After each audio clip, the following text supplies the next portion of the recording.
선계의 설계와 건축. 태문이 아쉬운 마음을 뒤로하고 시냇가로 타박타박 내려왔다. 아들 태소는 발목을 물에 담그고 서서 무언가를 계속해서 만지작거리고 있다. 장난감 삼을 만한 수석이라도 발견한 모양이었다. 태문이 좀 더 다가가서 보니 그의 손엔 큼지막한 과일 한 개가 들려 있었다. 분명 어제 시장에서 본 과일 중 하나였는데 색이 바래고 표면이 거친 것이 실제 같아 보이진 않았다. 그렇더라도 자연이 만든 수석이라 하기에는 너무나 정교하게 다듬어져 있었다. 태소야, 그게 뭐냐? 아버지, 이것 보세요. 하하. 태소는 손에 쥔 과일을 번쩍 들었다. 마침 잿빛 구름이 길을 비켰던지 햇살이 눈부시게 쏟아져 내려와 태소의 전신을 휘감았다. 그 모습이 얼마나 희망하던지 태문의 눈엔 마치 하느님을 보는 것처럼 아득했다.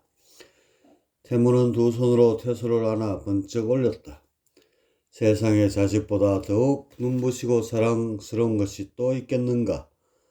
태문은 푸른 하늘을 배경으로 두둥실 떠 있는 아들의 눈부신 모습을 보자 어떻게 하든 이곳 성계에서 자리를 잡아야겠다는 의지가 더욱 다져졌다. 어제 시장역에서 태소가 먹거리를 보며 군침을 흘리던 모습이 계속해서 눈에 걸리고 있는 거였다. 그거 과일 아니냐? 그런데 상한 것 같구나. 제가 만들었어요. 만들다니 무엇으로 말이냐? 먹긴요, 돌이죠. 하하. 태소는 툭 내뱉고는 뭐가 그리 재밌는지 연신 깔깔댔다. 돌? 태문은 어리둥절해졌다. 저 둔탁한 돌로 과일을 만들다니 물렁한 진흙도 아닌데 말이다. 태문이 조심스레 태소를 제자리에 내려놓고 그의 손에 든 과일에 시선을 걸쳤다.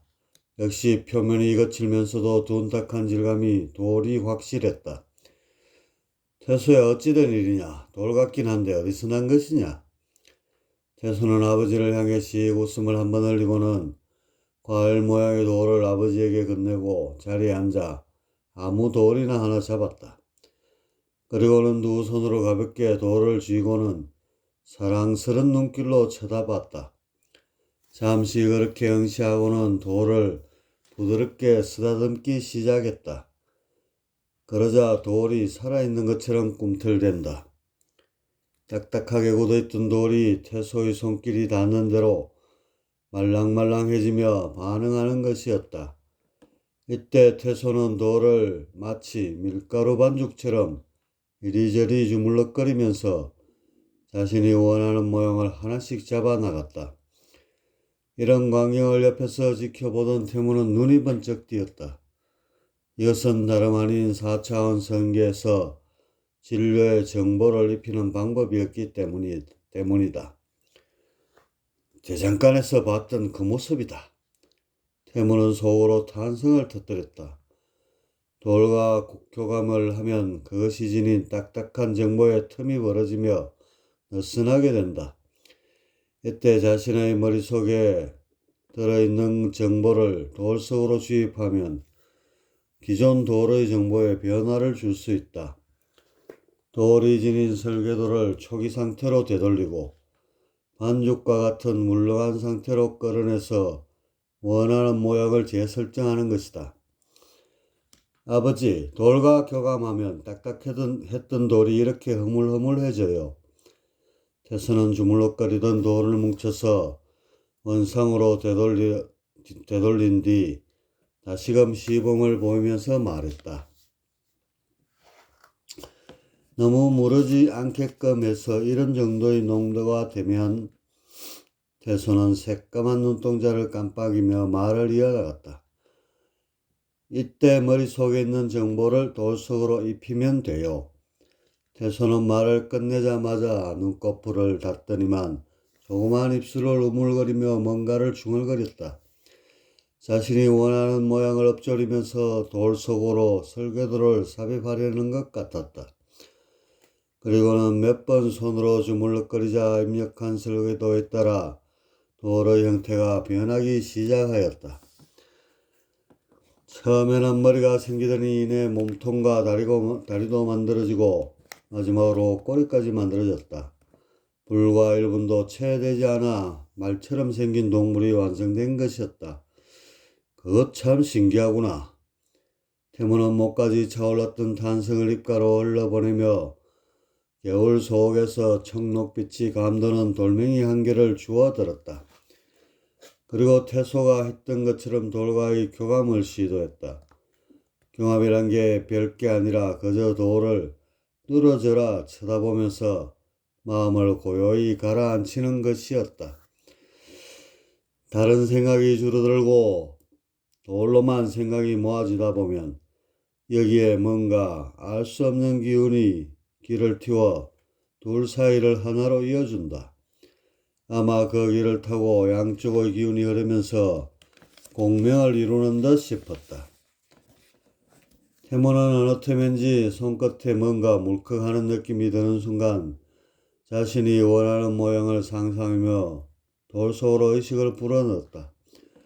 그리고는 쓰다듬듯이 돌을 살살 어루만지자 놀랍게도 뜻한 바의 모양으로 형태를 잡아나가는 것이었다. 손의 강약을 조절하여 몇 번 더 주무르자 마침내 모양이 얼추 완성되었다. 그건 아들 태소의 입상이었다. 그런데 모양이 여기저기 찌그러져 있는 게 영락없는 못난이 인형이었다. 만드는 도중에 잡념이 섞여 들어간 것이 원인인 듯 했다. 대충 원리는 알겠는데 그렇다고 쉬운 것은 아닌 것 같구나. 연습을 많이 해야겠어. 허허. 인형을 바라보는 태소의 인상이 구겨진 것을 본 태문이 변명조로 한 말이었다. 그는 멋쩍은 웃음을 흘리면서 태소의 머리를 한 차례 쓰다듬고는 개울가에서 나와 언덕으로 올랐다. 중도에 얼핏 뒤를 돌아보니 아들이 수심이 깊은 쪽으로 들어가 자맥질을 하고 물장구도 치며 노는 것이다. 인간이었다면 혹시라도 익사할까봐 사색이 되어 달려갔을 텐데 선신이 되어서도 어린 이의 동심은 여전하다는 사실이 새삼 느껴졌다. 어느덧 태무는 언덕 한편에 수북이 쌓여있는 돌밭 가운데로 들어서 있었다. 마치 수확을 앞둔 농부의 표정으로 흡족한 미소를 안면 가득 띠고는 큼직한 돌덩이 한 개를 양손으로 들어 올렸다.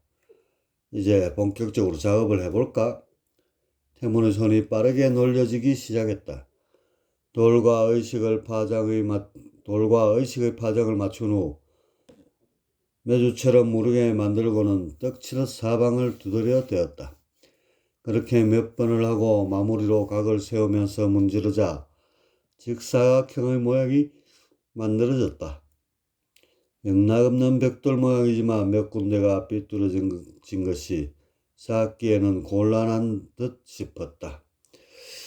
이런 내 마음이 삐뚤어져서 그런 건가? 허나 태문이 여러 차례 시행착오를 거치자 벽돌은 차츰 그 모양을 잡아나갔고 반나절 뒤엔 언덕을 가릴 정도로 수북이 쌓이게 되었다. 깔끔하게 처리된 벽돌의 모서리로 보아 태문의 솜씨가 무르익었음을 짐작하게 한다. 어느덧 태양이 구름에 둘러싸여 저녁 하늘로 가라앉고 있다. 산 그림자가 언덕을 따라 기어내려오고 냉기를 머금은 바람이 계곡을 거슬러 휘휘 불어온다. 태소는 물놀이가 지루했던지 오솔길을 따라 언덕으로 올라오고 있는데 조가비 같은 손엔 낮에 만들었던 돌과일이 꼭 쥐어 있다. 그 모습이 왠지 모르게 가슴의 태무를 아리게 하는 것이었다. 아버지, 벽돌을 만드셨네요. 이제 집을 만들어야지. 허허. 태무는 양손에 벽돌을 한 장씩 집어들었다. 묵직한 것이 제법 무게가 나갈 듯 싶다. 태무는 은밀히 봐놓은 언덕 아래쪽 집터를 향했다. 그렇게 2장씩 옮기면 밤을 홀딱 새도 모자라겠는걸요. 하하. 뒤를 돌아본 태문의 눈에 태소의 몸을 가리고 있는 벽돌더미가 시선을 아찔하게 했다. 30여 장이나 되는 벽돌을 하나를 안고 태소가 성큼성큼 걸어오고 있는데 더욱 놀라운 것이 그 발걸음이 나는 듯이 가볍다는 것이다. 태소야, 너 괜찮은 것이냐? 지푸라기 몇 개 옮기는 것인걸요. 태소는 가슴에 하는 벽돌들을 집터에 와르르 쏟았다. 태소의 품에 있을 땐 솜털처럼 보였던 벽돌들이 빠른 속도로 아래로 떨어지는 것이 아령처럼 묵직해 보였다. 태무는 그 벽돌들 가운데 한 개를 집어들었다. 역시 서너 건은 좋기 넘는 무게가 확실했다. 태무는 의아한 눈길로 태소를 쳐다봤다. 아버지는 벽돌한테 깜빡 속으신 거예요. 하하. 속다니? 아버지 손이 지금 벽돌한테 속아 넘어가 있잖아요. 보세요. 힘이 잔뜩 들어간 손을. 태무는 태소가 무슨 말을 하는지 알 수 없었다. 그런 아버지의 어리둥절한 표정을 보면서 태소는 깔깔대며 웃는다. 그리고 벽돌을 하나 주워 들었다. 아버지 보세요. 제 손은 말짱하죠? 태소의 손에 들려있는 벽돌은 이번에도 지푸라기처럼 가벼웠다. 태무는 이게 무슨 귀신의 조화속인가 하며 고개를 갸웃했다. 그러면서 무게란 것도 정보의 조작이 아닌가 하는 생각이 스쳤다. 이런 태문의 생각에 쐐기라도 박듯 태소의 설명이 이어졌다. 요놈의 벽돌이 글쎄 자기가 무거운 것처럼 보이려고 거짓 부렁이 정보를 뒤집어 쓰고 있지 뭐예요? 하하. 그러니 깜빡하면 속아 넘어가기에 십상인 거죠. 거짓 정보? 벽돌을 질 때 무게에 대한 정보가 손에 전달되면서 마치 실제로 무거운 것처럼 느껴지는 거잖아요. 하하. 아. 태무는 그제야 이곳 성계의 모든 것들이 정보로 꾸며진 환영이란 사실이 폐부에 와 닿았다. 이것은 그런 정보에 휘둘리지 않으면 얼마든지 활용이 가능하다는 사실을 역으로 의미하는 것이기도 했다. 돌이 지닌 딱딱한 정보에 현혹되지 않으면 떡 주무르듯 할 수 있고 벽돌에 담긴 무게에 대한 정보에 넘어가지 않으면 솜털처럼 가볍게 다룰 수 있는 것이다. 태무는 이런 오묘한 이치를 어리고 어린 태소가 어찌 터득한 것인지 기특한 생각이 들면서도 아연해진다. 성계에 오르기 전 동구나무 밑에서 대명산 산신이 태소의 영역을 보고 놀라워하던 모습이 스쳤다. 태무는 태소의 설명을 곱씹으며 다시 벽돌 한정을 들었다. 무게에 대한 정보에 속지 않으려고 마음을 단단히 먹고 들었건만 조금도 가벼워진 느낌이 없다. 태무는 실망한 표정을 잔뜩 지으며 태소의 얼굴을 빤히 쳐다봤다. 아버지, 그게 그렇게 무거우세요? 내 손이 귀가 얇은가 보구나. 벽돌이 풍기는 정보의 꼬임에 쉽게 넘어가니 말이다. 그건 손이 문제가 아니라 아버지 마음이 무거워서 그런 거잖아요. 내 마음이? 아버지 머릿속에 벽돌의 무게에 대한 정보가 가득 들어있잖아요. 돌멩이 무게를 기준으로 하여 벽돌의 무게를 산출해서 저장하고 있고 그러니까 그만큼의 무게가 느껴지는 것이고요. 태무는 그제야 무릎을 쳤다. 손이 벽돌에 현혹됐다는 건 결국 자신의 마음에서 그 원인을 제공한 셈이었다. 아, 그렇다면 그 마음속에서 벽돌의 무게를 지우면 되겠구나. 아버지 보세요. 이곳은 모든 것이 가슴을 활짝 열어놓고 있잖아요.